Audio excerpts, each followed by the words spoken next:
dewasa, silakan Anda cari tempat duduk yang nyaman untuk keluarga besar Anda. Setelah dapat tempat duduk yang nyaman, ya, silakan bersantai-santai, silakan menikmati pesona Pawaza bersama keluarga sekalian. Kita mau naik kereta api ya?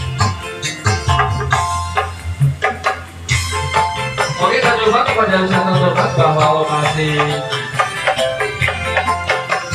Satwa Harimau ya, lokasinya di sebelah utara Menara Ebor atau di sebelah utara Kapal Seminggu ya, atau di depan kafe Tingkir.